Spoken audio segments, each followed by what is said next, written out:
Sometimes it's just a simple question though. Miriam, thank you for your offer.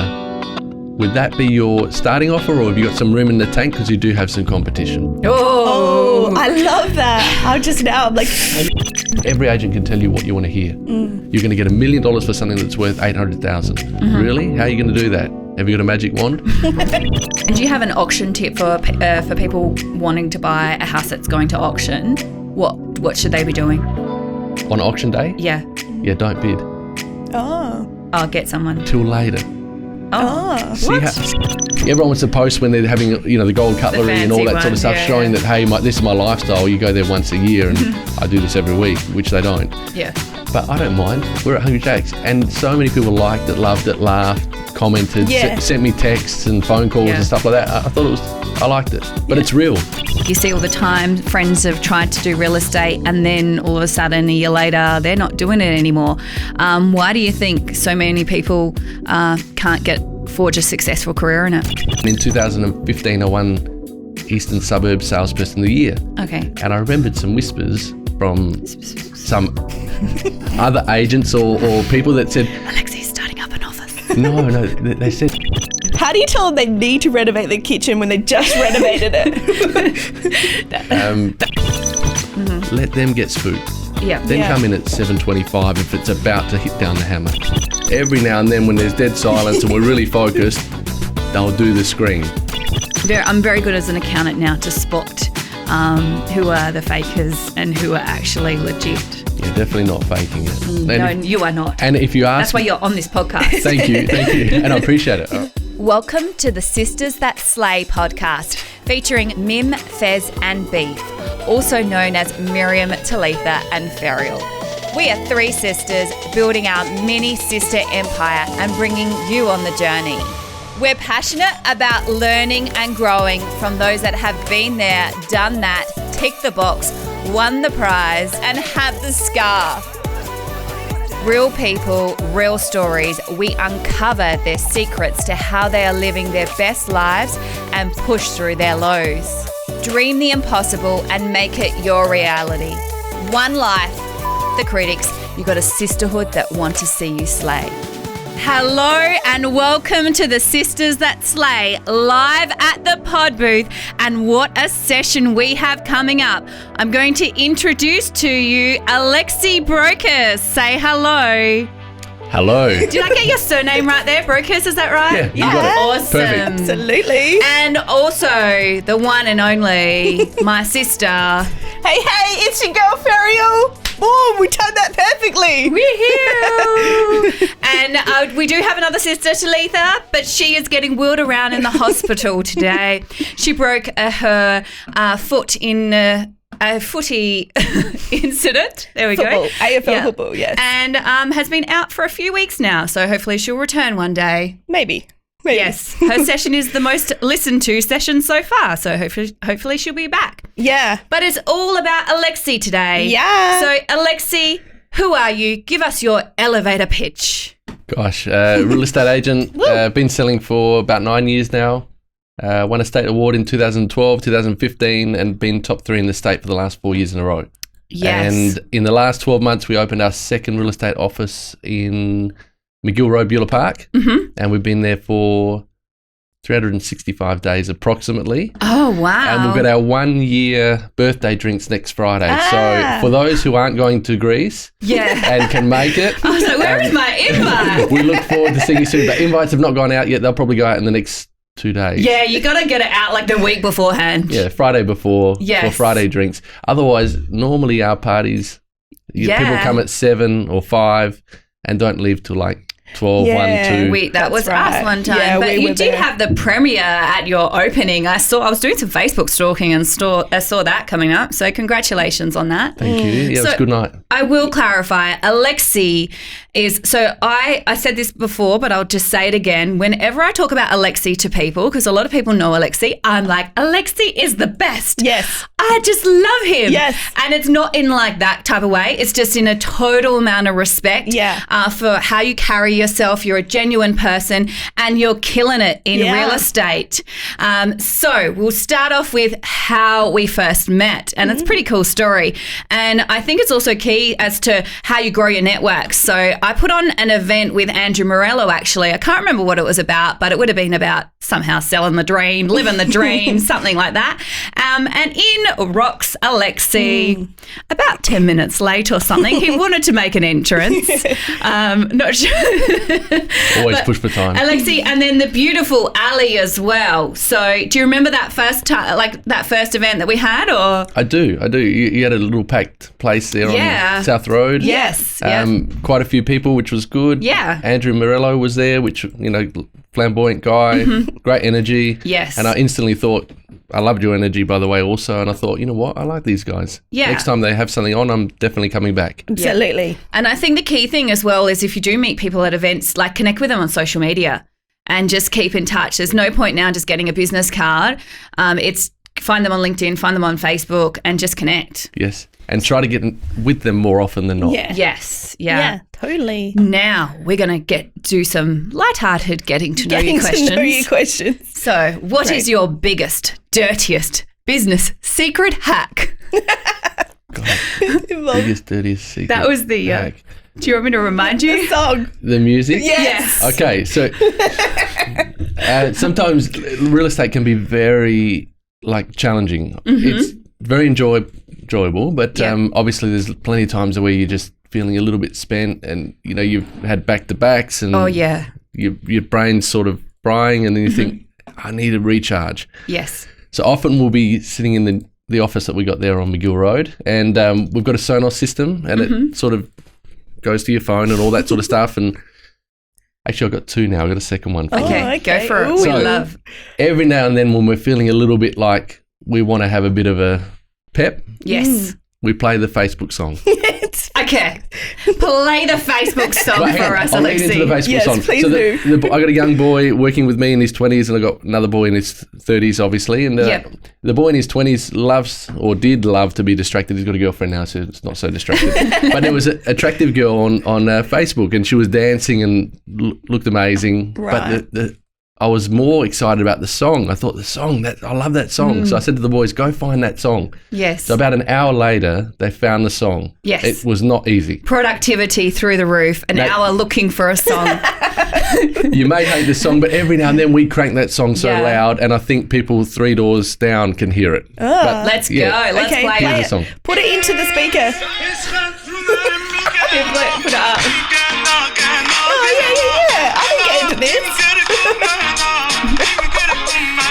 Are you underwhelmed or overwhelmed there? How do you dance? How do you dance? Yeah, well, it's great dancing. We type the computer a little bit harder. Okay, Tap cool. our feet a little bit. So it's like tap, tap, tap. But yeah, Can you just play that softly in the background, just while we keep It's chatting? actually really cool. I love it. And your second, maybe turn it off, but your second, Distracting me. was there another dirty business secret hack? Oh, that was it. Of late, Yes. unfortunately, now the boys are trying to You're get some blaming the humour. boys, Well, okay?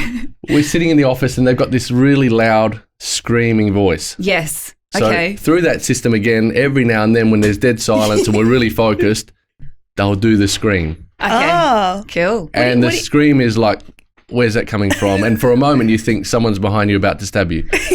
So We've got some footage and stuff like that and we record them and people crap their pants. So you're a It's bit not of a nice. prankster office. So when a client's coming in, you're doing a deal, and all of a sudden, scream. That's the most lighthearted stuff that we probably do. Yeah, Oh, cool. okay. I love it. I love We need it. to get a sound Yeah. system going in our office. This sounds fun. Yeah. And favourite childhood celebrity crush? That was Alyssa Milano. Yeah. Oh, beautiful. I can't remember the show. What is that though? The witch one? Oh God, no. Before that. Before that.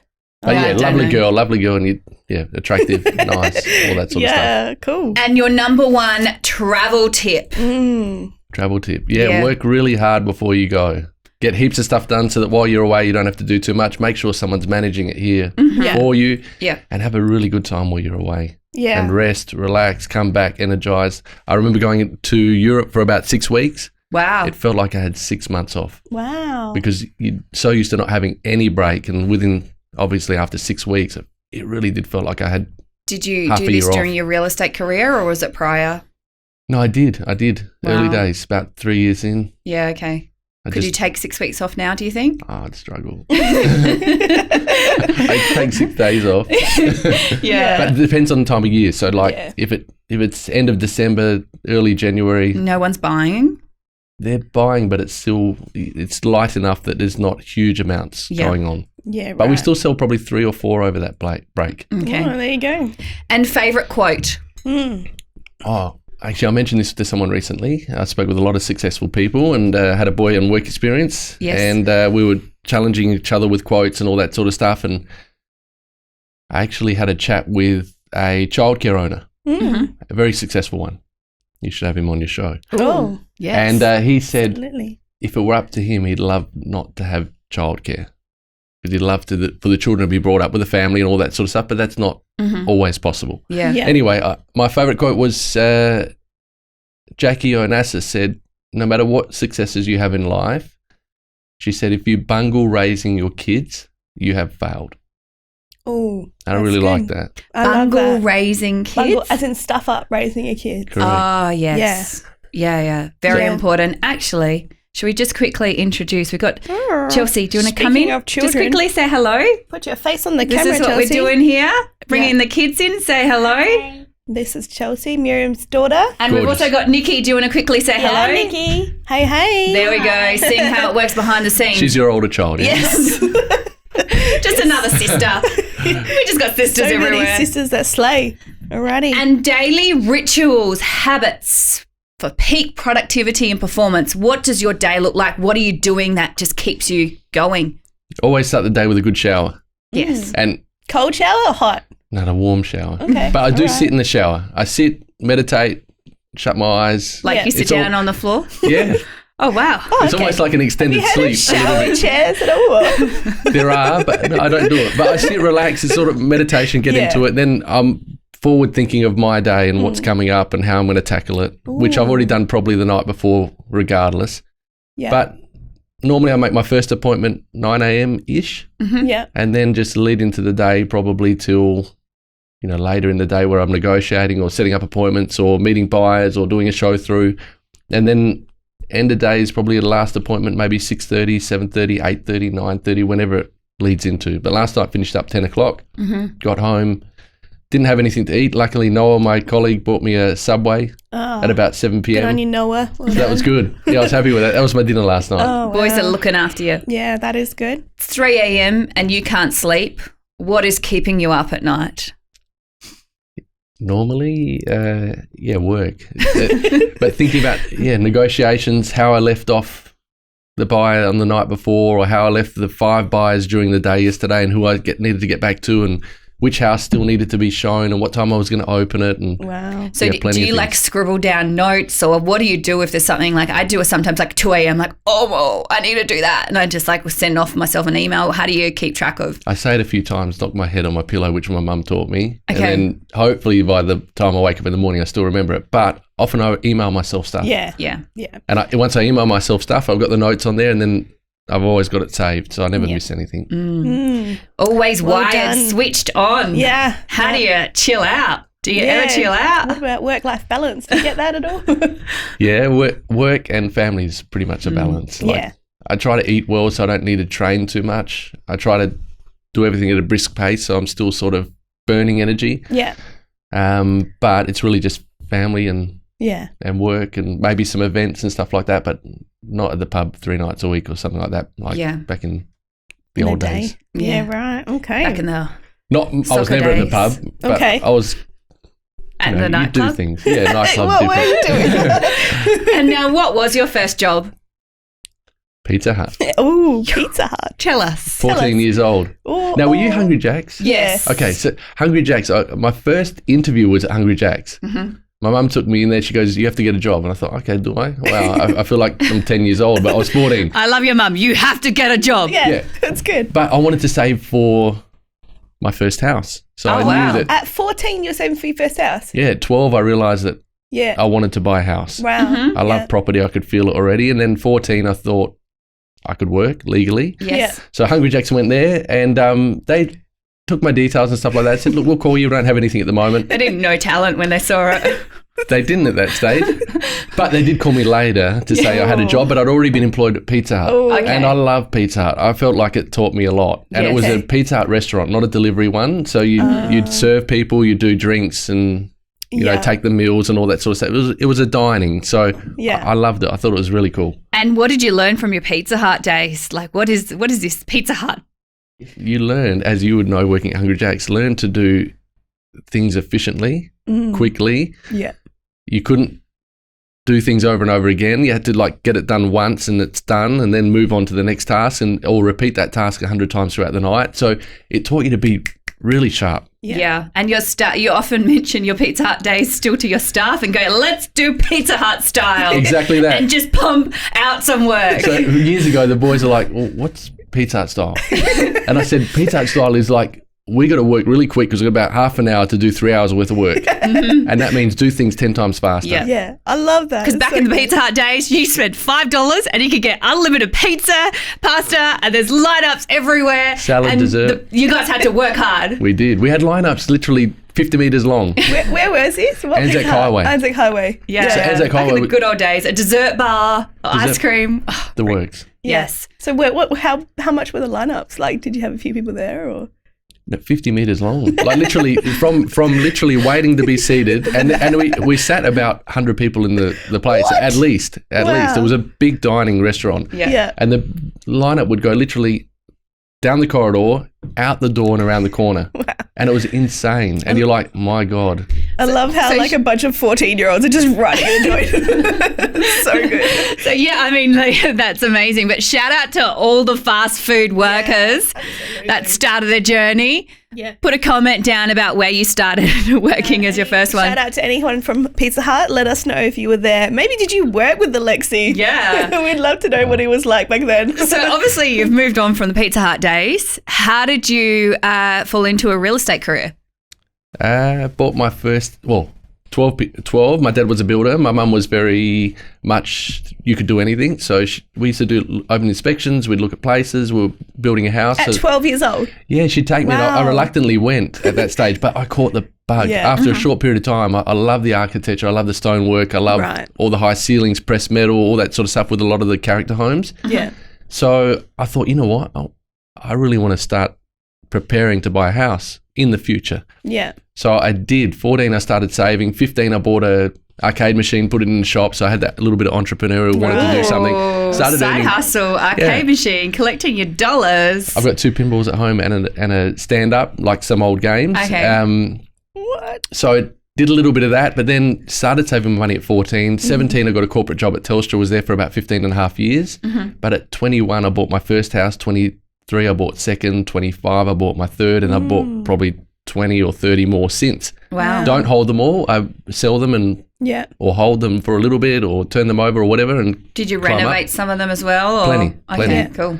But I got that bug as well. And I really enjoyed the process of, selling it in the end. Yes. Of which I sold my first 2 through agents, and then I started selling my own privately. There you go. So then I got the bug with selling. Because you realised you could do it better than the other ones, or you just wanted to give it a go, or? Both. Yeah. Yeah, no, like sometimes you can't do things better than you can do on your own. But I realised that, hey, I think I had something to offer there. So I thought I'm going to put my little stamp on it. Yeah. But one of the big ones was when I thought, you know what, I'll get other agents to do it. Because I had the first 2 done through someone else and I had the next 5 done through myself. Great results. Yeah. I thought, I'll get the next agent to do it again. I'm too busy. I've got not much time. They came in and said, Alexi, I think your property's worth about 300. I bought it for about 270. That property now is worth probably $1 million. Wow. But we're talking back then numbers. Yeah. So 270, I did a little reno on it, $7,000. I didn't spend much. And then the agent came through and said, look, you're looking at around 300. And I said, 300? I said, that's pretty much what I bought it for. I said, it didn't look like this before. Real big difference with a small amount of money. Anyway, long story short, he said, you probably get what you paid for it, just a little bit more. So 300 was a number. Within 4 weeks, I put it on the paper. Yeah. I sold it for 400. Oh, So I felt gun. Yeah. I didn't want to Did you lose. celebrate that night? I did, but I was more disappointed that had I trusted that 300 was it, Yeah. I would have lost $100,000. Yeah. Mm. So then I thought, you know what? I think I'm going to do this full time. Yeah. I did the real estate course in 2008 and then joined real estate in 2010. Yeah. So 10 was first full year. Okay, great. And a lot of people start out in real estate, like you see all the time, friends have tried to do real estate and then all of a sudden a year later they're not doing it anymore. Why do you think so many people can't forge a successful career in it? It's mega tough. Yeah. Like it's a difficult job in the sense that you're 7 days a week and early starts, late finishing, 80 phone calls a day, business planning, marketing, always thinking of how to improve something. Like it's dead set non-stop. But the main one is to get something to sell, you need someone that's going to trust you enough to give you something to sell. Yeah. And when someone's got a $500,000 property or a $200,000 unit or a $2 million house, it's pretty important. So they're really going to trust whether you are the best choice for that to happen. So as much as someone says, hey, I'm really good at selling jeans or shoes or, you know, I worked at McDonald's or Pizza Hut or whatever it might be. I worked at Pizza Hut, so you should choose me. And I'm gorgeous, I got a beautiful smile or whatever it might be. Yeah. But the person has to then elevate to a level where that owner trusts you enough to say, Their I want you to prized sell my possession. million. Yeah, correct. Because you can literally be the difference of 50,000, 100,000 or not Absolutely. selling. Yeah. How do you get people to build trust in you? Always going above and beyond. Yeah. Or always trying to go above and beyond. So if there's minimums, I want to exceed them. Yeah. I want maximums. And I think we can just even see that, like when we went to your office for drinks, you were like making sure everyone was catered for and looked after. You're the one getting everyone's drinks and things like that. And you'd expect, you know, the staff do those types of things, but you were there like just making sure. Hustling, yeah. Yeah, no, it was being hospitable and just that's really right. caring and making sure we all were hydrated. I genuinely like serving people. Yeah. And helping people. So, and I like people and I love property. So when you mix it all together, it sort of works. Perfect. But some people think that they're above serving someone. But Yeah. I love that. If someone feels good and you had a great night and you walk away going, that was amazing, then that makes me feel fantastic. Yeah, that's right. And because you're such a nice guy, well, that's what we were saying beforehand. We're like, you know, Alexi's just such a nice guy. Yeah. I think that definitely comes down But to I think that's probably hard to find sometimes in the real estate industry. very hard. Maybe not going to say too much. But be yourself. Yes. And I do some real estate speaking, for example, with classes and stuff like that. And I often tell people if you're a great person and you love helping people and you love property, then fantastic. But if you're trying to mask any of those, you're not really a great person, you don't really like people, or you've got not a deep interest in property, then it's probably not for you. And I tell them from the start, maybe do something else. Yeah. Because you'll lose energy or you'll lose patience right. and you'll get found out. Yeah. That's good. And what was the reason for starting? You've got now your own office. What was the reason for starting that one up? Yeah, we live in the east, and our eastern office is McGill Road, Beulah Park. So close to Norwood, close to the city, such easy travel everywhere. But a lot of my clients and demographic is in that eastern belt. And in 2015, I won Eastern Suburb Salesperson of the Year. Okay. And I remembered some whispers from some other agents or people that said, Alexi's starting up an office. no, they said, how does he win Eastern Suburb Salesperson of the Year when their office is on Anzac Highway? Yeah. So I thought, okay, well, it's always a goal of mine anyway. I'm going to open it up. So we opened it up on the eastern side, but it's close to home. It's close to my networks, close to all my clients. I love it. What's your 5-year goal then? Where do you want to be in 5 years? Oh, big question. I know. He hasn't prepped this one. To be honest, lots of successful colleagues Yeah. and a beautiful big team that is all succeeding and climbing the mountain together. Yeah. So not so much a personal goal, but more of a team goal. Yeah. I want those around me to go up as well. I love that about you, Alexi, because you're always talking about your team and how Yeah. great your team is. You're such a team player. Very cool. And we get onto social media down the track, but like all your photos on social media, you've got like your team with you as well, and it's really awesome to see how they're I love developing. my team. Yeah. I really do. So how do you develop and grow your team? What are your secrets there? We spend so much time together, so it's not too difficult to sort of bounce everything off each other and grow together. So you don't have to put too much extra energy into it because we're always doing it naturally. Yeah. But my team is brilliant. Like the females, the males, all the crew, they're ready to give extra for everything. They're 7 o'clock appointment in the morning or 11 p.m. finish at night. They're there and they back it up the next day, day after day. I think you've just and one thing, this probably hasn't happened to you, but I've had like just superstar team members that have gone and wanted to spread their wings, do something else. And I think just an important tip is like still keep in contact with them, still love them because you never know what might happen. Yep. And they might, come back to you. Yeah. So have you had that experience yet, or are your team pretty loyal still? I had Ali Ochen from The Bachelor working with me, and she's lovely, and she's gone on to bigger and better things, and very happy for her. I had Jess Warland, like a lovely young girl that was 17 when I hired her. Yes. So I'm all about giving youngsters a chance also. 17. And she gave me 2 beautiful years and plenty of great stuff, and she's gone into other things, and I still love all the people that are with me and not with me. Mm-hmm. Yeah, no, that's good. And what's been your most biggest epic fail, and what did you learn? Oh, God, okay. Corporate fail, not like I try not to focus on any fails. So you at all. You just you block it out, it wasn't a fail. It was a learning. You know what I mean? Okay, and it was probably a learning that got me to something better. So really, absolutely. not huge fails. So you're not dwelling on your fails. Never. Mm-hmm. But like Pizza Hut days, just get over it. Correct. If the pizza wasn't Move on. Customer's always right. Okay. But soccer was one where I felt like there was a window there where I had more of a chance to make it than what I did. Mm-hmm. And I do remember one particular night where I started rolling up to training late, and I was with the first team at Adelaide City and getting a training gig there, and I know they were having a look, but I'd sort of got to the point where I didn't want to do it anymore because I did want to do it, but I had 3 years in a row with summer, winter, summer, winter, summer, winter, so I hadn't had a break. And I remember one particular night there, I'm training in goals, and the team started looking to their left or right, and they noticed 2 young girls turning up to training. These 2 young girls sat right on the sideline, like literally almost on the pitch. They had crop tops on and short shorts, and I looked over and I thought, oh no, I knew them. Yeah. And they were waiting for me to finish training. So, I had distractions, and I think the coach could see that. Yeah. And, it didn't go as well as what it should have or could have. So I think that was a big fail in my life, but it taught me to be focused. Right. And that if you want something, you've got to put everything into it. You can't do half of it. Yeah. Half of it won't get you there. All of it's what's required. I know we all played tennis, and that's probably one of my I'm not really that talented, but it's always like, why couldn't I make it as a tennis pro? But tennis probably not cut out for it. Well, the thing that I like about tennis over soccer is like tennis is if you don't win, it is all you, and it's all your mental training. In soccer, if you don't win, you got a team. It's the whole team. So there's positives and negatives to that. Well, I was a goalkeeper. Oh, yeah. I was like, you just blame the goalkeeper. The goalie, the most important person.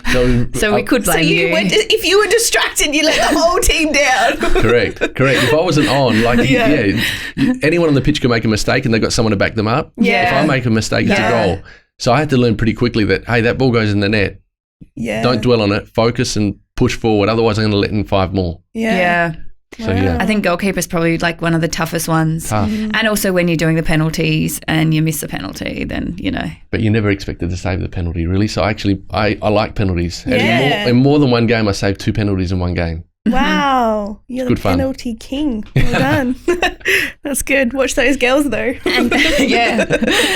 Note to self, if you want to distract Alexi or No distractions now. Family and work. That's it. Correct. And what is your wow factor? Wow factor? Yeah. Wow. X Factor? Yeah, I changed it from X Factor to Wow Factor because I was like, that's so not modern. So like 10 years ago. I guess experience, maybe lame answer maybe, but experience, you need, if you got the experience and you're good at what you do and you got the skill and the talent, plus you're prepared to work harder than the next guy, I think that's the wow factor all in one, because I often get asked, what's the one magic ingredient? The reality is there isn't one magic ingredient. It's about 100. Yeah. And if you do 99 of them, you're probably okay. If you think you can get away with doing 70 of them, you're not going to make it. Yeah. Or you're not going to make it to the top of the mountain. You're going to make it maybe a third of the way up. Yeah. And in real estate, how do you manage people's expectations when I can think of some of my family, they think they have $1 million house. Yes. They have $1 million views. Yes. And they're waiting to retire on this nest egg. Buy of the century. And, we might want to buy their property, but they think it's worth a lot more than what it is. Yeah. So how do you manage just people's expectations? Over-expectation. Yeah, people's expectations with property.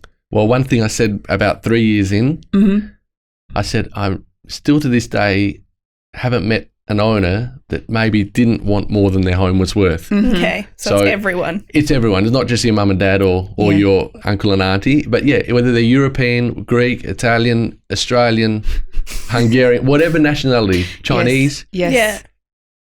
They're always hopeful of, could my property be worth more than what I think it might be? And the reality is, maybe it could be if you're thinking that it's realistic. Yeah. But if you're thinking that it's totally too high and optimistic, then you sort of almost got to say to them or demonstrate to them and show them some data that your house is lovely. And I think a lot of people are going to buy it. Yeah. But at the wrong price, no one's going to buy it. And I always say it, at that number, we're going to have all of Adelaide wanting it. Yeah. At that number, we're going to have no one wanting it. Because they say, how easy is my house going to be to sell? Great question. At $50,000, I'll sell it to anyone. Sell it to me. But at Give it to me. At $5 million for something that's not worth $5 million. Do you want cash or credit card check? You'll be for sale forever, no matter what you do. Isn't there going to be some Chinese investor that wants to buy it? Yeah, everyone's dream. Yeah. Okay, great. And do you have like a big success story, or is there a proud moment where you've helped a client and be like, yeah, I got them that result? All the time. Oh, okay. Yeah, like most of the times that we're selling something, because we put in so much energy before we even list the property. Right. Yeah. Like, Alexi, what do I do here? Do I paint it? Do I do some flooring? Do I do some garden, or do I put it on just as it is? So there's normally a lead in where you're helping them intensely to say, do this, don't do that. Yeah. How about this? Providing them with trades and people and contacts, and then also the marketing and all. So you've got a lot invested when you're in it. So every time the deal gets done, it's brilliant. Yeah. But I remember back, a lady that had a property that she was hoping for a certain figure. She had no money to fix the house. Yes. So I invested with her to try and fix the house. Actually, the 91-year-old lady. Oh, wow. True story. Yeah. Wow. Parkside.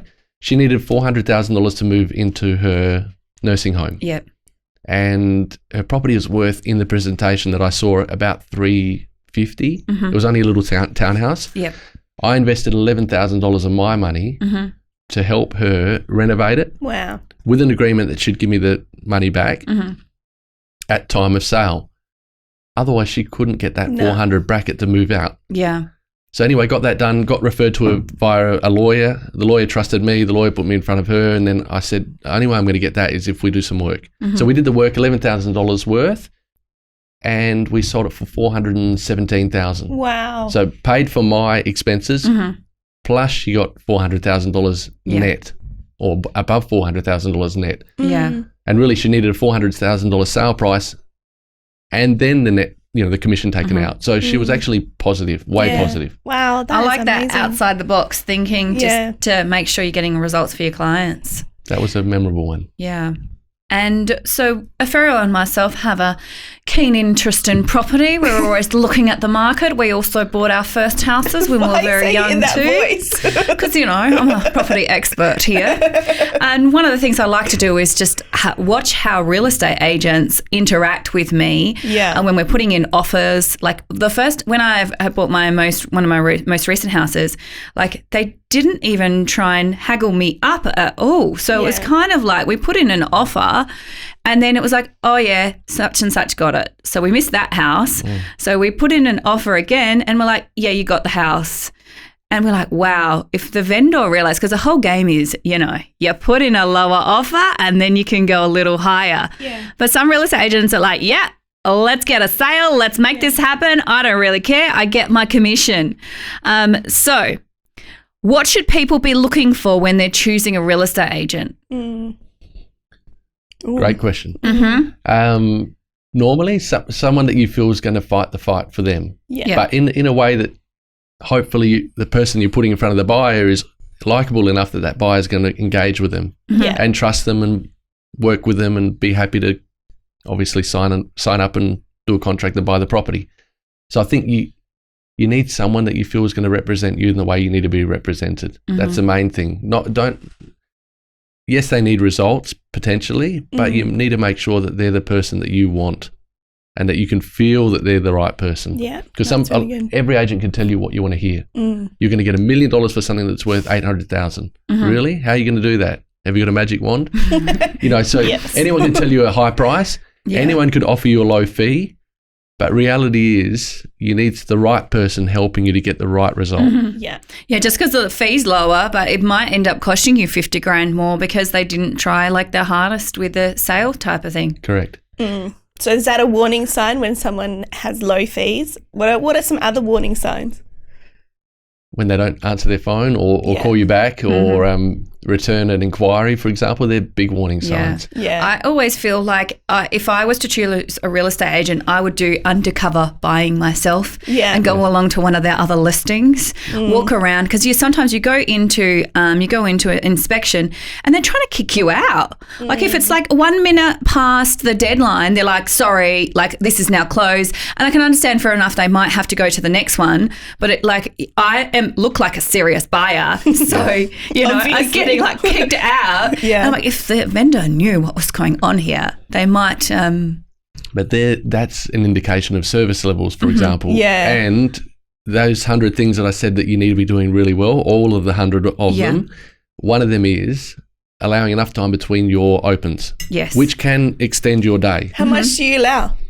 Plenty. Depends where you're going. Like an hour? Well, 15 minutes? I allow enough time for me to get to the open 15 minutes early and allow enough time for me to get to stay at the open 15 minutes after if required. That's a good idea. And then whatever gap you leave in between allows you to get to your next open. But sometimes it means you're starting at 10 and you're finishing your last open at 4, whereas someone goes, you know what, I'd rather start at 12 and finish at 2, but they've got to cram in so much more. So that's the difference. Yeah. So yes, I'd rather start earlier, finish later, but allow myself plenty of time throughout the day. Yeah. Get the lights on, get the heating on, put the candles on, roll out the red carpet, make sure you're there early enough, make sure you're comfortable and set as well. Yeah. Rather than just turning up and being frazzled, opening the door whilst people are coming in behind you. Plenty of open inspections, exactly like how you've just described. That in my opinion, is poor. Yeah. You should be there earlier. They should feel like they're walking to a home as though you're hosting a dinner party when everything's prepped and ready, lights are on, everything's ready to roll. But do you know what I do love is I do love the bad real estate agents because generally you can get a house at a good price. I know one time, we bought a house at like council rates as or something. Buyer. Yeah. And they once again, they did not haggle or just try and increase the price at all. I know I keep an eye out for those terrible ones because they're the ones you usually get a property with. Sometimes it's just a simple question though. Miriam, thank you for your offer. Would that be your starting offer or have you got some room in the tank because you do have some competition? Oh, I love that. I'm like... And then the competition part puts a little bit of pressure on you to say, oh God, I am putting it in a bit low. I do have some room and I want to let him know that. Otherwise, I don't want him to sell it to someone else. Yeah. So it forces you to say, yeah, I do. And really, it's not a trick or a secret or anything like that. It's just literally having a conversation with someone to say, Miriam, there is other interests. Yeah. You're at 320 or 550 or whatever it might be. Have you got room in the tank? Because I don't want you to miss out for $5,000 or $10,000 and you told me you would have paid that. Yes. Yeah, we share it on another one, but one of Ferial's first properties, she got it by $500. Yeah. There you go. I hanged up with a real estate agent because he tried to up my offer price by $500. I was like, I'm not falling for your tricks. I hanged up with him and I'm like, hang on, I got it back. I'm like, yeah, I'll take it. You do it. That's been a right performing one. Yeah. Another real estate one. So my friend was interested in a river shack property and then all of a sudden he didn't get interested in it. So then my mum started then bidding on it because we were like, oh, we might be interested in it. Then all of a sudden, the only two people that were bidding on it was my friend and my mum. And the real estate agent was saying, oh, there's other people interested. And we could fully, we were just like, we know who the other people were. So we could see the whole thing playing out. And the real estate agent did not know that both the two bidders knew exactly what was going on. Yeah. So what are the secret types of tricks that we need to watch out for with with real estate, or how do we inside how do we best manage the buying process? Honestly, do your research. If you're selling, do your research. Know what's sold around you, so that no matter who gives you advice, you sort of already prepped and tuned. Yes. And try to do it without the owner hat on. Try and do it as if, what would a buyer look at? So it's not your baby that you've lived in and Correct. that you've decorated with the lovely... And you've had so many memories. The lovely... purple tiles. Yeah. Pink rooms. What's Yep, wrong pink with purple tiles?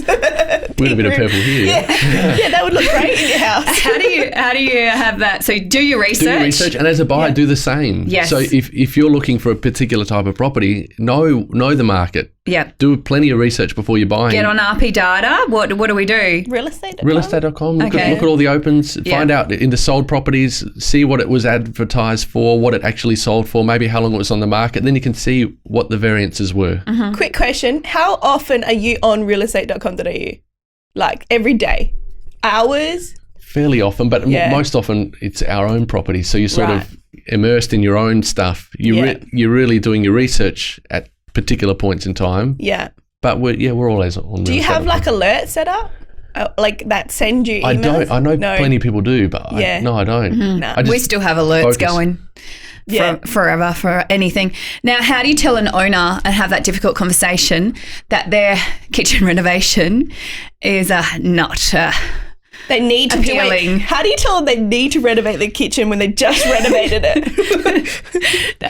that not everyone loves black kitchens? How do you tell them? You don't tell them. Yeah. Yeah, so true. If you get in early enough, you can give some advice and get it tailored Yeah. the right way. But if you're coming in late in the piece and, Miriam, I've just done everything, nothing more for you to do. I've got no money left. Go for it. It's sort of almost pointless to a degree to criticise too much, other True. than to say, hey, we could have done with a new kitchen or we could have done with a new bathroom, but I love the way you presented it. Oh, that's You've good. done the best you can, and we're Yeah. going to work with what we've got. Yeah, it's But so true. can we influence anything else that doesn't cost too much money? Maybe declutter a little bit. Yeah. Right. Maybe put some throws Like, or how do you get those? How do you get tell decluttering? Them, how do you tell them get all your crap out Easy. of the house? Easy. What do you do? Get the family photos down. have to. Well, Yeah. family photos, for example, Yeah. number one, they're a distraction. People come in and they're distracted Oh, by I who's totally on the look wall. at them. I always actually, look. yeah. I always like, oh. Wait, so do you take them down or do you get the owners to do it? I encourage them to take it down. Yeah. But number one, distraction. Number two, I need them to picture themselves on the wall. Yeah. I need them to feel like they're walking to their home, Yeah. not someone else's. So if they're Yeah. a single couple and there's 6 kids on the wall, Yeah. they're clearly walking to someone else's house. Yes, that's So, a very good point. 2 reasons: distraction, and I need them to feel like they're walking to their own home. So, and then when the owner understands that, they go, Alexi, that's great. That makes Yeah. sense. I'll get rid of them. Just educating them. I love that. And the boxes, I say, with a declutter, 3 boxes. 1 for goodwill, Yep. 1 for keeping, 1 for turfing. That's Yeah. it. So you walk away with at least 50% of your stuff that you didn't have before gone. And very good points there. We've always just bought property. We've never sold it yet, but I am thinking about, I've got an underperforming property. It was the buy of the century. Said the real estate agent. It has not increased in value. 10 years ago. Was it? What should I do in deciding what do you think I need to think about whether I buy it, sell it or keep it? Okay. If you got something that isn't performing as well, if it's your home, it's a different story. You live in it, you love it. Investment. I don't care about it at all. Then if you don't see the next 10 years or 5 years of having some reasonable growth, which is what you're trying to buy as an investment, in my opinion, Yes. then maybe let it go and try to find something where you think it's going to be closer to the city, or maybe within a particular area where there is some room for growth, or subdividable, or renovation, or something where you've got different tiers of what you can do with. Yeah. Yeah, and get out and get in. And so if we have made crap property purchases and then it's like, do you see that sometimes blocking people from trying again? Or how do I, I mean, obviously bought property since then, but I'm still a little bit bitter about it. Do I just cut off my losses? What do you tell people about property when they've had bad experiences? It's hard, and I get it. Sometimes you buy a property, or someone does, and they go, well, everyone else's property's gone up and the paper says that it should double every 10 years, for example. Yes. So they're hearing all of this, and then sometimes if they see they've only made a minimal amount, they go, I'll hold it for another 10 years and then I'll make some more. Yeah. But they're just putting themselves in another holding pattern where in that 10-year period, they might buy something else that does double. Yeah. And it might be just that particular one didn't do so well. So get out of that one. Yeah. Buy and sell in the same market, cut your losses or your smaller gain, and then get into something where you'll make some true money. Well, we've found the properties that haven't performed have either been in rural or just been too far out of the city. What do you think what do we need to look out for to purchase a good performing property? Yeah, best to be as close as you can to the city while still being able to afford it. Yeah, so do I go for a house a little bit further out or a unit closer into the city? If I had the choice. Oh, that's a tough question, Miriam. So units, a house in Marion or a house a little bit further out, or so that's my option now. I've got a house out in the sticks not performing, or do I just buy a unit closer to the city? Well, you said house in Marion. I'll take the house in Marion. Yeah. That's a subdividable. That's subdividable area. Subdividable, growth, near shopping centres, near the ocean, somewhat close enough to the city. Like that would be a good one, over and above a more beautiful unit, for example. Okay. Yeah. Okay. Yeah. Gotcha. My last question about property, which a lot of the big American guru business people are telling business owners to be renting and not buying. And I don't know what they're supposed to be doing with their money. How do you feel about renting over buying strategies? Well, now with rates so low, 3.5%, if you're borrowing 3.5% on a $400,000 purchase, you're looking at about a $12,000 interest, for example. Your rent on a $400,000 property might be $400 a week. Yes. So it's costing you $16,000 a year. Yeah. So it actually makes more sense to buy something now. Mm-hmm. But beyond that, if you're buying something, then hopefully there's some room for growth. Yeah. Or there's depreciation, or there's tax savings. You know all about that. Yes. There's sudden tax advantages to renting to buying. But yeah, I think you've made some good points there. I think probably the thing that stops people from being able to buy is just saving that deposit.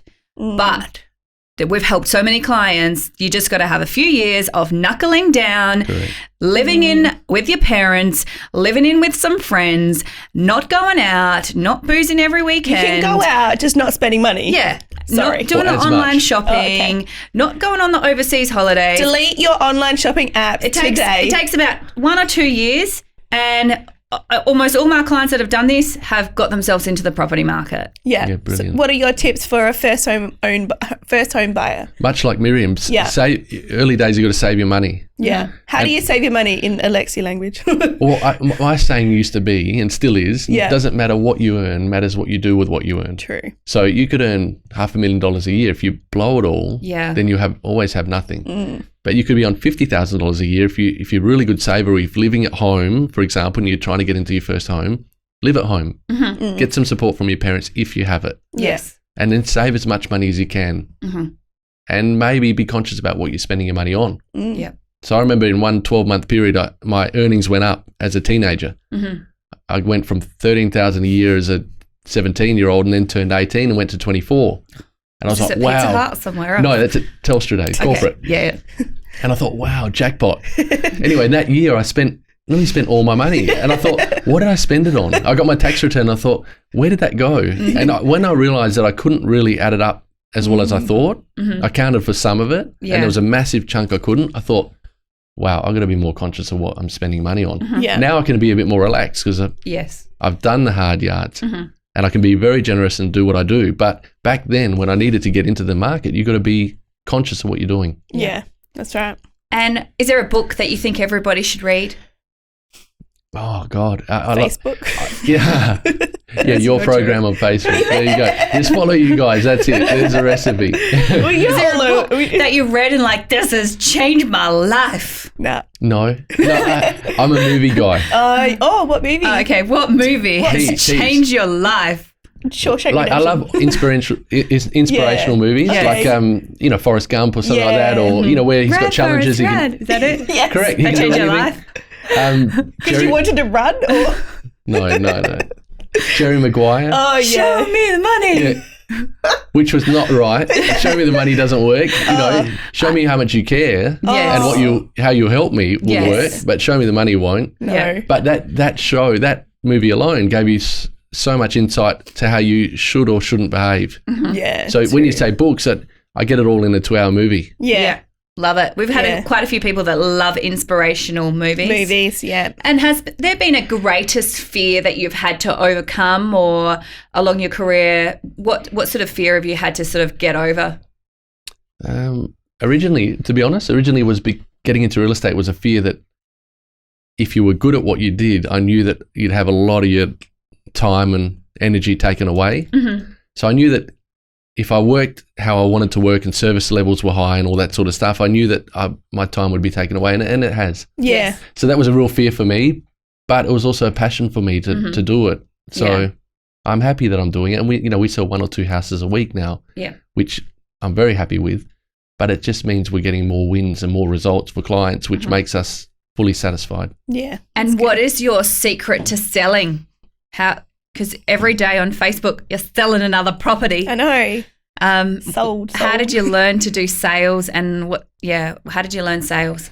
Again, I think it comes back to service. Yeah. Like, I think if you're a high service individual and you're doing the best you can for your client, whether it's buyer or seller, and preferably both, then you're going to get the job done.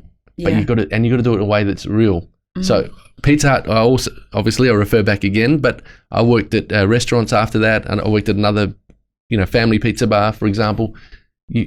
The service levels have to be high. You got to be there for your client. Yeah. If they feel that, if they know that, then success will come. Mm-hmm. But presentation, performance, preparation, all of that. There's so many things that need to be put in that cake mix. Mm-hmm. Yeah, that's good.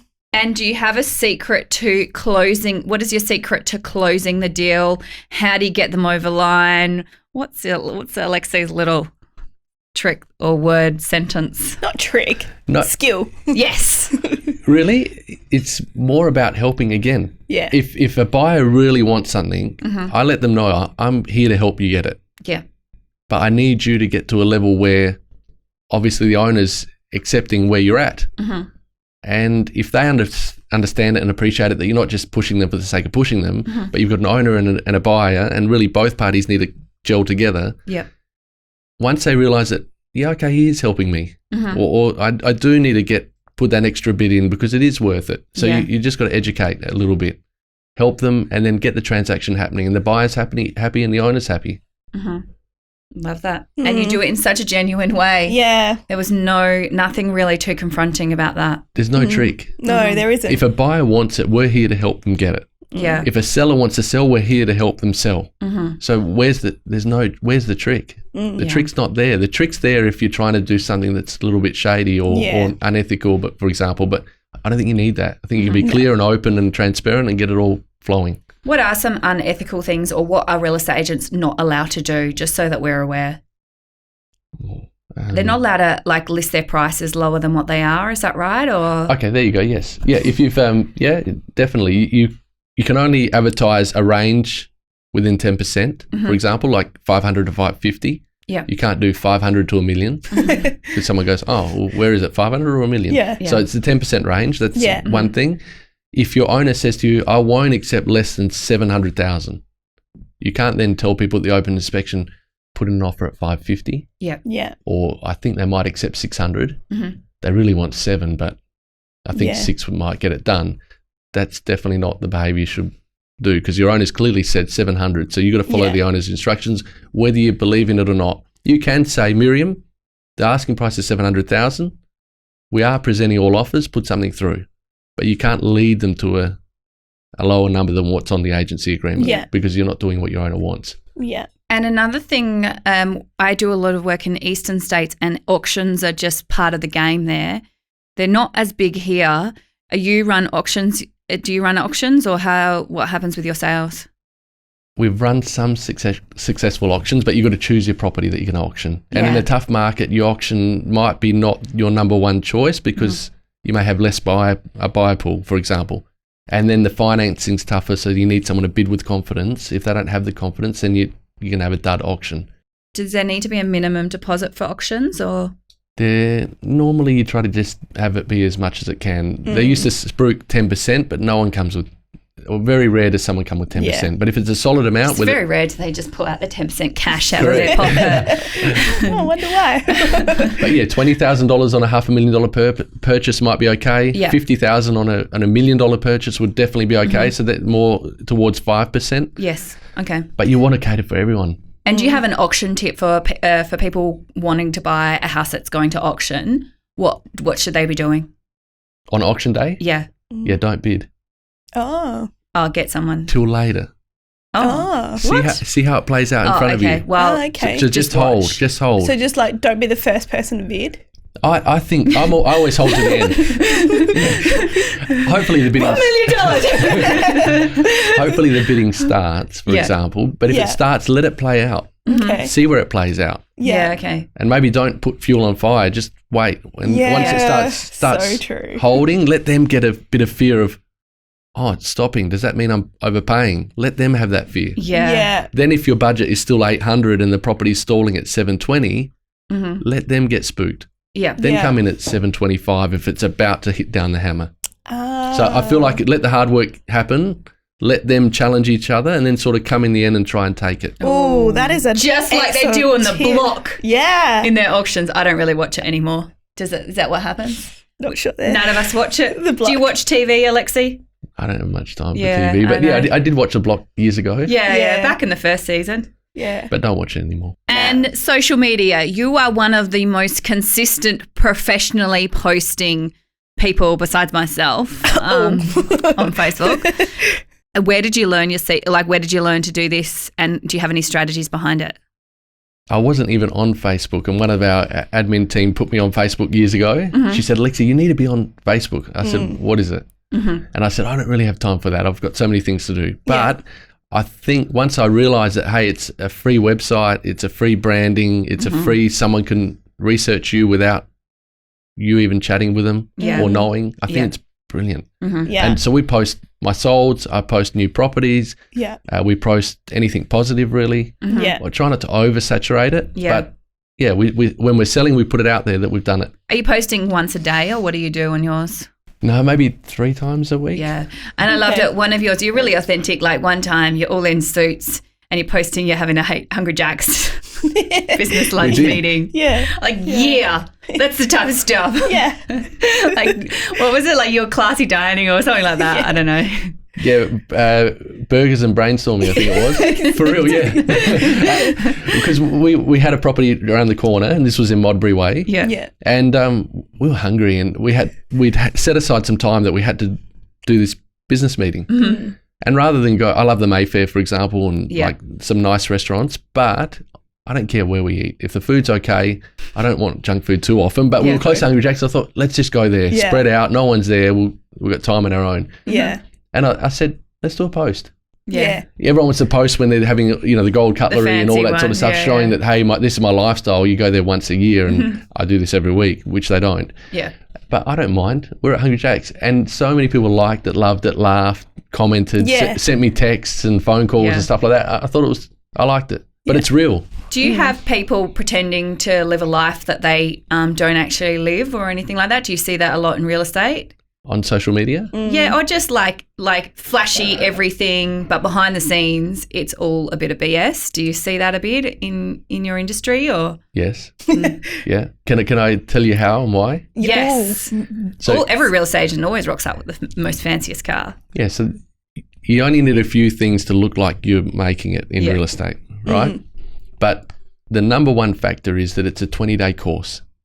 So no matter what you were doing in life beforehand, you do the 20-day course, you get your accreditation, and then you're a real estate agent. Provided you can go on a line with someone, you pop your card in their letterbox, or you send them a flyer, or you meet someone and you say, yeah, I work for McDonald's, or I work for Hungry Jack's, or whoever it might be. And the person says, oh yeah, I know them.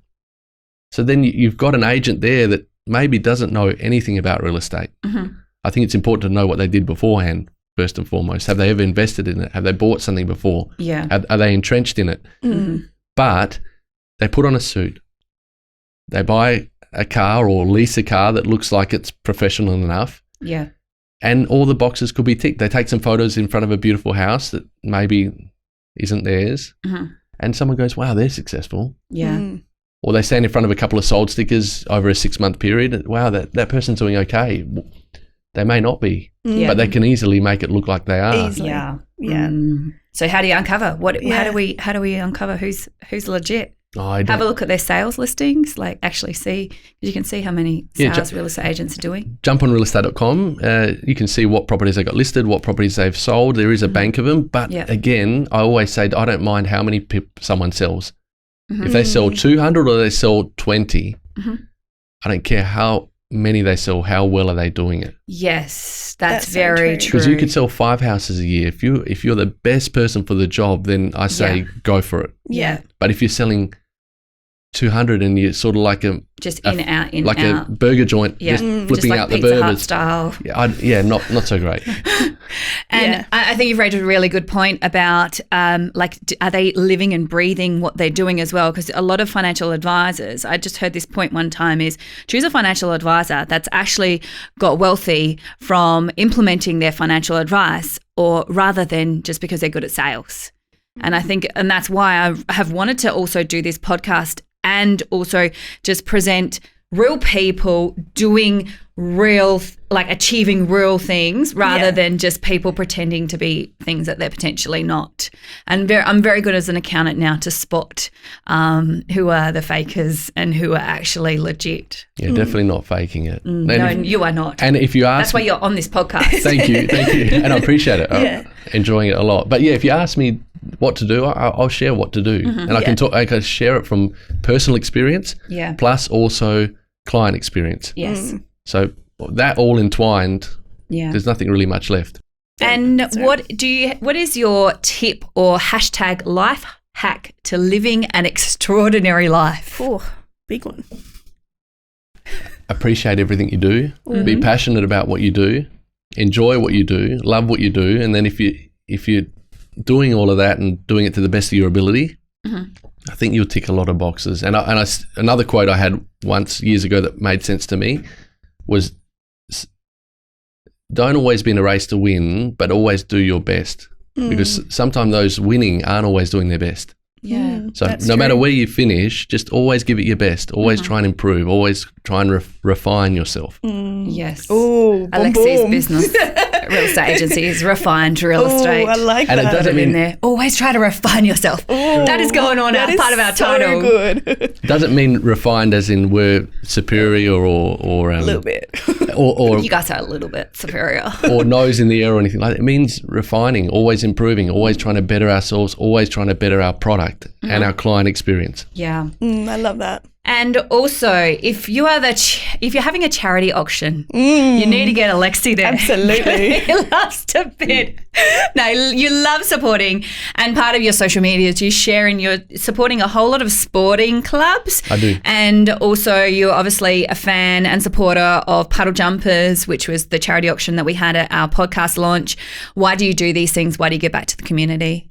Because it feels good to give. And my saying, feel free to use it if you like. A lot of people talk about give to get, and or give and you shall receive. Yes. Like all of that. Yep. Mine is give to give.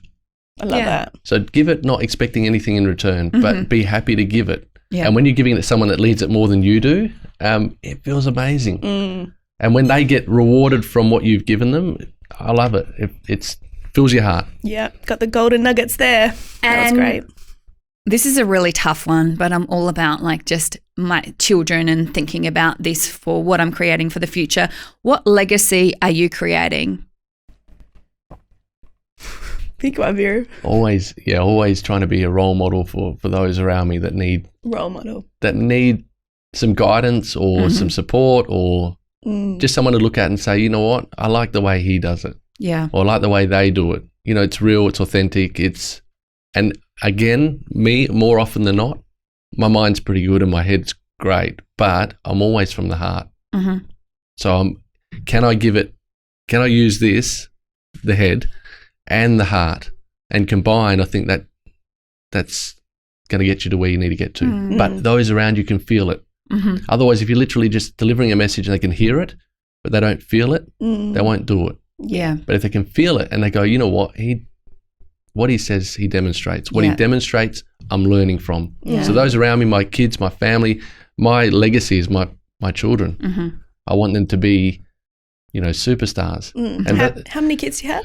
boy and girl too. Oh, darling. Yeah. Two. How old are they? Already my son is 16, Yeah. daughter 13. Yeah. I think we were actually at the real estate event where you won it in 2015, maybe, was that Yeah. it? I think we were there. And that was you took your son along to that. Mm. And that was a really pivotal moment in me just seeing a parent take a child to an event. And it was so cool. Like, he looked like he was having the best time ever. Did he love going along, tagging along with Dad to the event? He did. I think Shane Crawford was the MC on that night. Yeah. And he got him to play the flute. The flute was broken though, so he was a bit disappointed because he could actually play the flute. And he went to play it, and it didn't really work, and he gave it back, and it's like, okay. One moment. But I was trying to demonstrate that there's such a support network for anyone in life that makes it anywhere, and that support network should be acknowledged. Mm-hmm. And I wanted to get my son up there to say, hey, it's me, but it's also me and my family and my team, my supporters. Mm-hmm. There were 700 people in that room that night. Yeah. It was nice to have some acknowledgement where he felt special. Mm-hmm. Yeah. Yeah, awesome. That was great. And also, I just wanted to, because I'm so curious now, because you hang around with quite some high-profile people and millionaires, and you were talking about having a student, or tell us about, you had the student talk to all these millionaires, or what happened with that? So I get approached for work experience children from schools and stuff like Yes. that, and people that I know, and Yeah. they say, hey, my son's, do you mind if I spend some time? And I had one particular boy, Massimo Falco, his name is.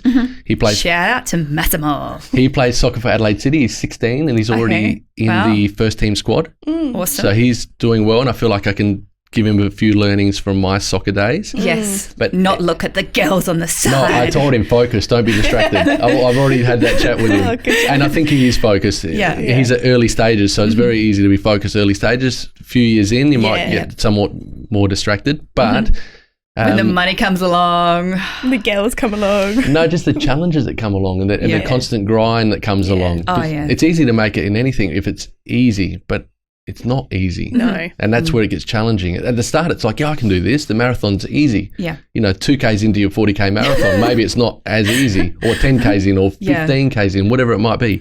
But I got him in front of it, and as many influential people as I could.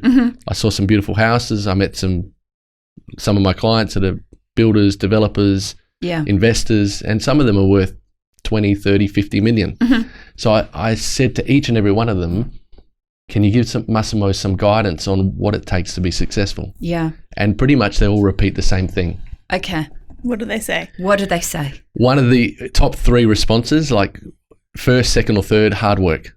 Mm-hmm. So if you think it's anything but hard work, you're wrong.